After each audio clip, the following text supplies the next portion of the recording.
very special episode of the Smart Marks of Wrestling podcast. I'm Brandon Tricone, and I'm joined, as always, by Jim Parsons. Jim, how Hello, you doing? everyone. So today we're going to talk about WrestleMania 35, and we're going to talk about our predictions for the entire card. Speaking of the Battle Royal, then, do you want to start with the Andre the Giant Memorial Battle Royal and see who we think is going to win that one? Sure. All right, you can go ahead and let's talk it out a bit. Who do you think is going to win that one, and why? Well, I think everybody's going to pick Braun Strowman, which is exactly why I'm not going to pick Braun Strowman. It's just the obvious choice. He was the obvious choice at the the Greatest Royal Rumble that he won in Saudi Arabia. Everybody figured he'd win it. He won it. And for me, we've talked about this in the past. This match is a comedy show now. It's got the Saturday Night Live guys in there, Colin Jost and Michael Che, and they're going to be running around from Strowman. And I think you mentioned it one time, maybe I'm stealing this from you, is that they may eliminate themselves and then he may eliminate himself trying to chase them down. Something like that could happen, which then leaves it wide open to somebody else. My prediction for this is not actually anybody who's been listed as a member of the Andre the Giant Memorial Battle Royal. I'm going out on a limb and I'm going to say it's somebody that we don't even know is going to be in it yet. Yeah, that's fair. And I think that WWE is very good at kind of bringing in a surprise and having them. So it could be like an NXT call-up, for example, or someone like that who they're trying to promote. We've seen people in the past in the Royal Rumbles and the Battle Royals step up for the first time. Whether it's gone anywhere or not, obviously hasn't been consistent. But we've seen people be surprise entrants who we don't know at the beginning of the match or before the match that come in and have a really good showing and kind of get over, so to speak. I'm going to go a different direction. And I don't think this is actually going to happen, but I think this is what should happen, if that makes sense. I think EC3 should win the whole thing. I'm not opposed to it. I don't know if I see it just based on how they've treated him, but do you think the fact that they've so undertreated him is why you're picking him? Yeah, I mean, they did the same thing kind of with Mojo Rawley, right, where he wasn't really used at all, and then he got pushed up into the Battle Royal. He was pushed in it. Obviously, Rob Gronkowski had a lot to do with it. Rob Gronkowski is an interesting name, right? He could show up and he could win the whole thing. They're being very coy with him. Stephanie McMahon mentioned that she would love to have him in WWE, but they haven't really gone further. She's like, yeah, well, we're talking to him, he's talking to us, but like, there's not really any like official things. It's just we're kind of like, we talk to each other kind of thing. And Gronk's obviously going to explore all his options, and I think right now he's just enjoying retirement for the first few weeks of it anyway. But that could also be the perfect ploy of, hey, yeah, I'm not doing anything. And then all of a sudden he shows up at WrestleMania. If I wouldn't be shocked if Gronk shows up at WrestleMania, but I'll tell you this. If he's got anything to do with the Battle Royal, there'll be two indications that there may be something going on there. One, I think the Battle Royal is scheduled to be on the undercard right now, on the pre-show. If that changes, that tells me something's going on with the Battle Royal that was important enough to move it to the main card. If he's part of it and is maybe scheduled to win it, like you said, might be out there as a theory, but could be possible, then maybe, you know what I mean? Like, but if he's going to stay on the pre-show, having him come in and win it, it's too big of a news item and media thing for them to keep it on the pre-show. The other one is kind of depends on, how long they have slated this match to be. If it's going to be one of those things where it's just fly through it as fast as you can possibly fly through it, then I don't see anything major coming out of it. I think it'll just be one of those simple, somebody in there is going to win it, and it'll just breeze right through it.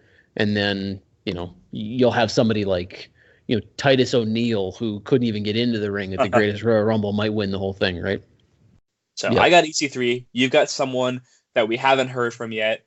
Is this someone like, do you think a return? Do you think it's someone we just haven't seen listed? Do you think it's an NXT guy? I think it's either someone we don't know is even part of the card, like a Kevin Owens, because he has no role yet. That's fair. Or an NXT, or an NXT, or Sami Zayn, or an NXT guy. That's my pick. But I agree with you. I think it's the comedy act, and we probably are overthinking this if we think it's going to be anything more than the Strowman Saturday Night Live show. I agree. All right, so then let's stick with the theme of Battle Royals. Let's go to the Women's Battle Royal. Sure. So I can start this one off, I guess. Okay. I think this one, I would have said Naomi if she didn't win last year's. Because with the way she's publicly aired her grievances, and you'd figure this is the perfect time for WWE to kind of put her over and give her some kind of appeasement for her grief. But if I had to pick one person that's listed, I would say Ruby Riott. Why Ruby Riott? What do you? I mean, other than a lot of people like her, and she's perhaps one of the most underrated talents on the female roster. Is that why you pick Ruby Riott, or is there another reason? I just think she's incredibly talented. I think she's one of the women that isn't being used right now as a solo competitor, mostly because you already have the one solo match that everyone's talking about.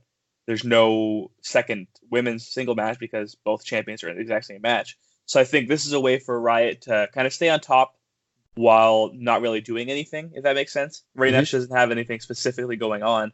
I think the Riott Squad's great. I'm a big fan of Liv Morgan as well.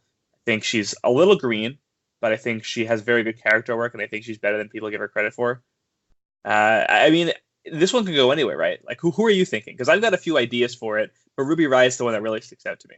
I have two choices, and I'll tell you my final one that I'm going to stick with at the end. My first option would have been Asuka. Merely because she got robbed of the women's title days before. Quite literally. Because Vince McMahon decided, well, let's just put all the belts in the main event. And, at the end of the day, the consequence was that Asuka was left with nothing. She didn't have her own title match on the show. She didn't have her own opponents. And then she was just thrown into the Battle Royal. And maybe McMahon goes, well, we kind of screwed her over.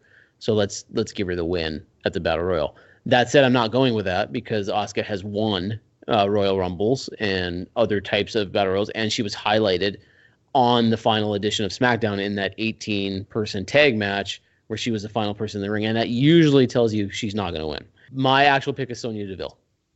Okay, that's interesting. I think it's going to come down to Mandy Rose and Sonya Deville, and I think Sonya's going to double-cross Mandy, and I think this is the platform that launches Sonya Deville.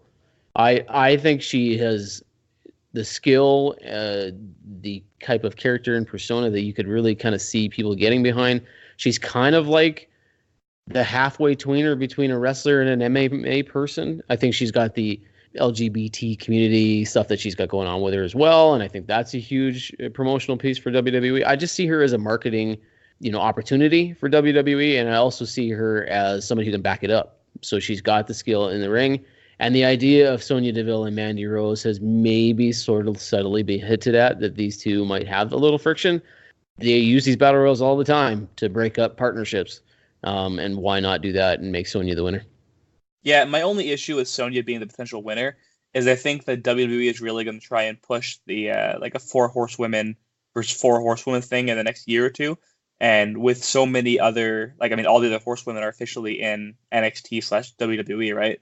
So it's hard to imagine they want to have another MMA person up there unless they kind of change her gimmick, in which case I think they actually might be leaning towards that, right? So she's not going to not be an MMA person, but I think they're kind of toned down with that and kind of go in a different direction where they focus emphasis elsewhere. I think that would be a good call. And Sonya and Mandy are definitely two people to watch, and they've pushed them both in a way where they've had some kind of story to back up if they win. And I like that. I like that they're not going to... Sorry, I don't know what they're going to do. I like that, the idea that they might go with somebody who actually has a story built up and not just some random person. Like, don't just let, Nikki Cross win it out of nowhere. As good as Nikki Cross is, according to everybody that watches her, I'm not a fan. But she, if she wins it, there's not really anything backing that up. There's no reason for it. And again, I'll also say this. I think both of these Battle Royals are a huge waste of time. I think it's a way just to get people on the card. So when I say it's a waste of time, I don't think it's a waste of time for the people in the ring. And obviously it's a payday still, and it is exposure. I just think that in general, no one's watching the show to see these two matches. And I think they know that by putting on the pre-show. Yeah, it's not the same as it used to be because it's a WWE Network now, right? So you don't need to use the pre-show to sell the pay-per-view necessarily. That's true. It's just filler.